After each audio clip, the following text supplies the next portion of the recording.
Okay, welcome. Today is July 25th, 2017, and the sun is shining today, although it's got to be one of the coolest days in July that I recall in a little while. But what are we going to do about that? Anyway, today's live broadcast, I wanted to talk to you about what you do in the time between once you're firm on your purchase or sale and the time that's set for closing. So a few things that you want to be doing to get things ready to go, and I've got a nice little checklist here that has been provided to me by our friends at Escarpment Law Group, and I'll provide a link to that in the description afterwards or in the comments afterwards, so you can go and download that or view it and go from there. But I also wanted to talk about Jordan Spieth and what happened this weekend, or on Sunday in specific, at the Open Championship in golf, for those of you who are not golfers. And I'll try to explain it, what happened, so that everybody can sort of understand, and what my takeaway was from that. Excuse me. So let's jump right in.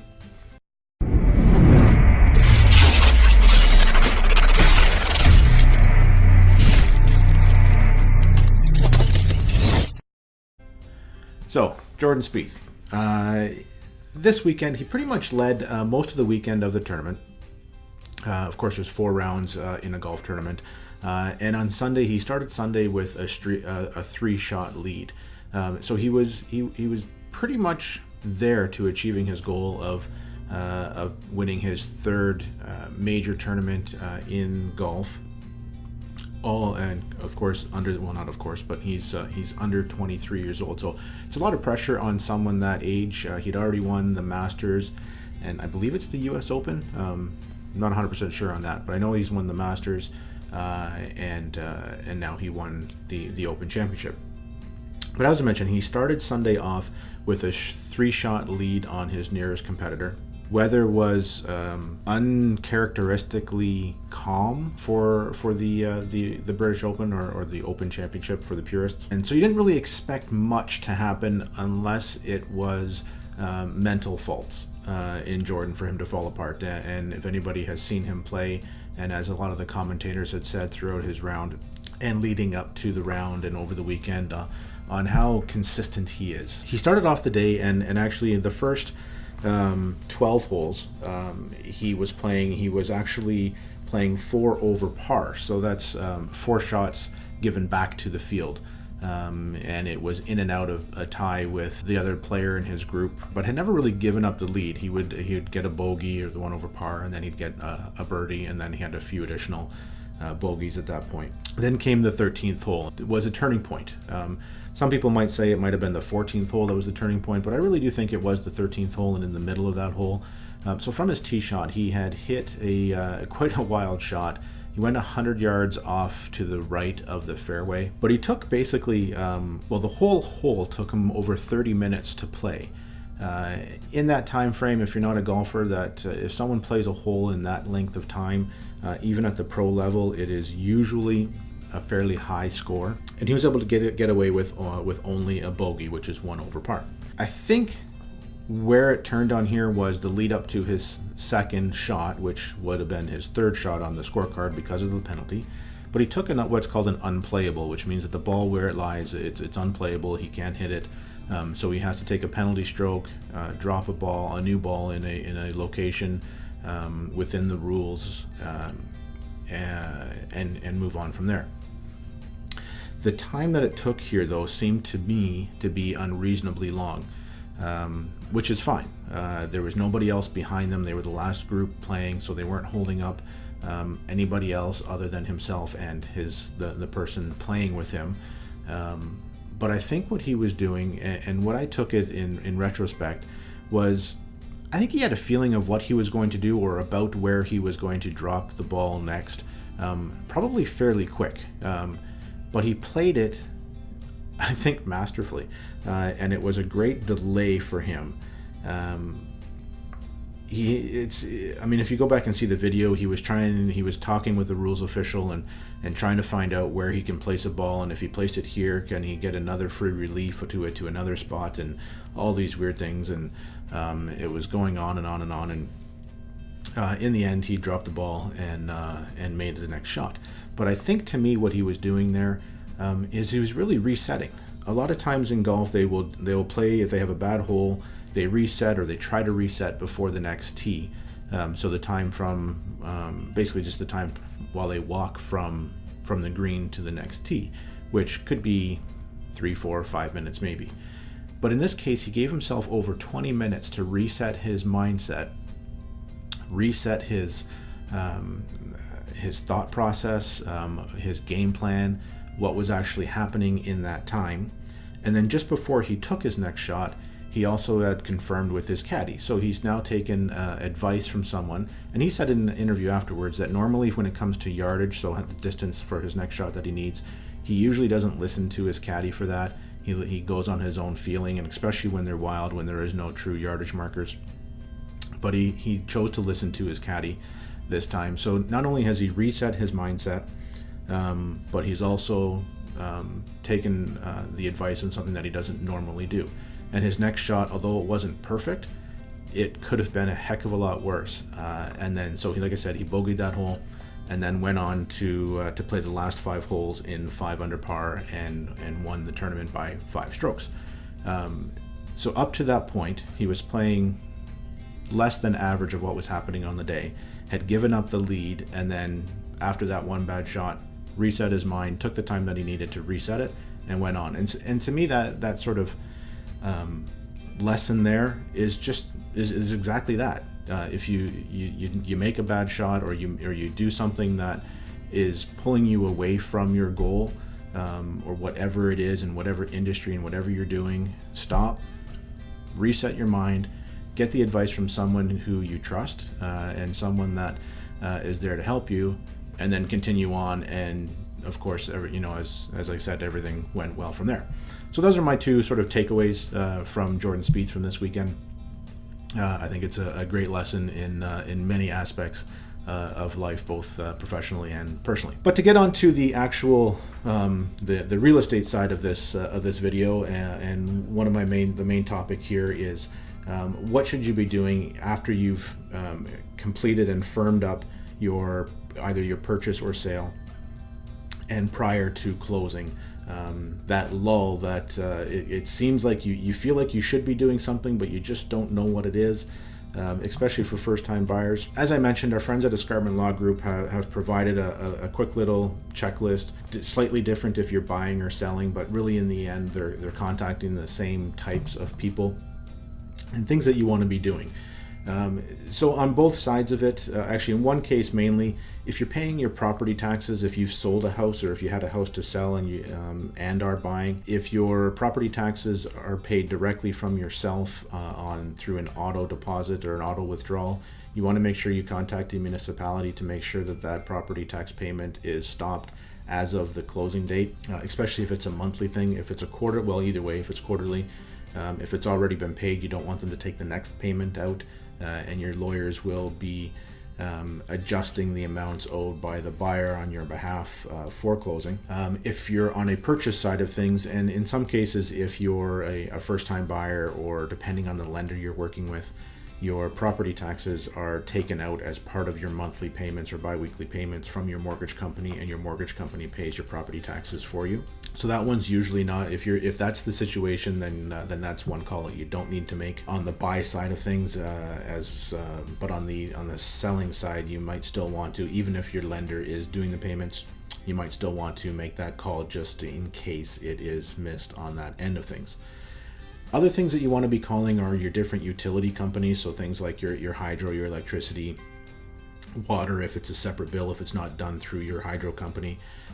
You also, if you're selling, you also want to have, actually either you're buying, you want to have the names of the other party to the agreement handy, because they will ask you for those contact name or for those names. Very important that you make these calls, because although in some cases, I know when I purchased first, I didn't know to do this, and I think I got lucky that either the lawyers or the utility companies themselves automatically switched and opened accounts for me, so I didn't have any service interruptions. It's just the bills started coming and away they were. But some companies, and I've seen it happen with gas companies recently, whereas if the buyer did not call and set up their own account for that, even though they had all the information, they actually went and canceled that account and closed and shut off the gas to the property because the account was not set up. And now, of course, what happens is now you have to call and have them set up, have them come turn on the gas. When they turn on the gas, there's an added fee for that.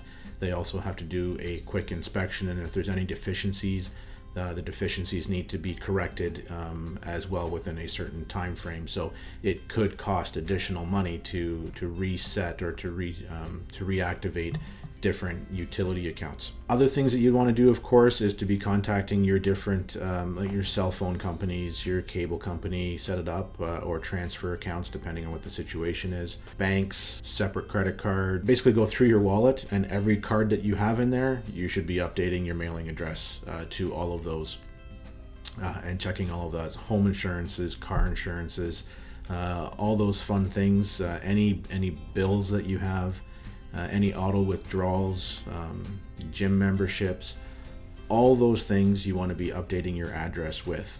There are services out there that will that can work on it on your behalf. I believe Canada Post has a service.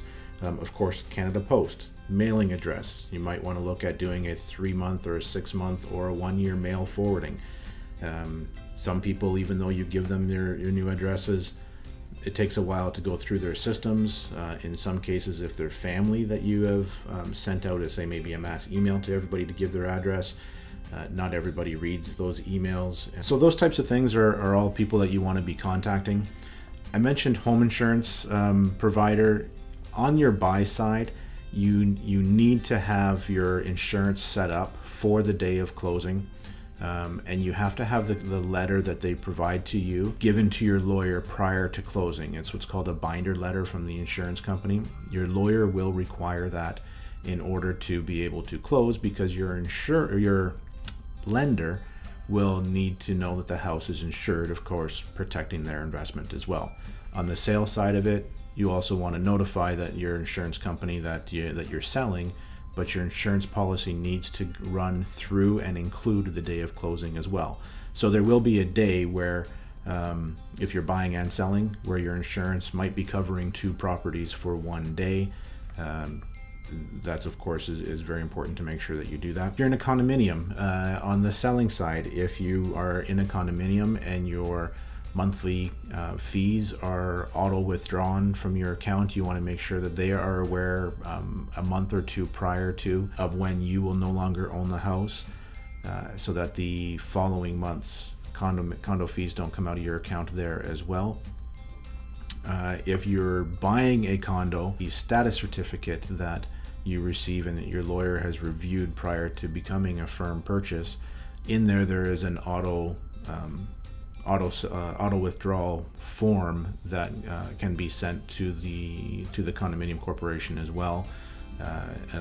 In some cases, the lawyers will handle this for you. They might request a void check for them to forward through with it.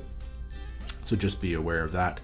And of course, you want to make sure that whoever is dealing or handling your mortgage for you, be it through a bank or through a mortgage broker, that they are aware of who your lawyer is, so that they can do everything that they need to with the lawyers in order to get the funds for closing. As I mentioned, I'm going to put a link to this hopefully in the comments below. So there's, like I said, there's a whole long list of people that you need to be contacting. As well, don't forget, you can generally, there's a couple of revisits set up with your agent if you're on the buy side. If you're on the selling side, yes, you're moving, you need to pack, you need to get everything ready for that. You need to, if there's any sort of repairs that you need to make within the property, anything that you've agreed to take care of, make sure that you're getting on that and you're not waiting to the last minute, because certain things do take longer than others. On the buy side, again, you're also packing. If you're renting and buying a first-time buyer, you need to give your notice to your landlord. Generally, that's a 60-day notice for them. If you have auto withdrawal set up with the landlord, or if they have post-dated checks,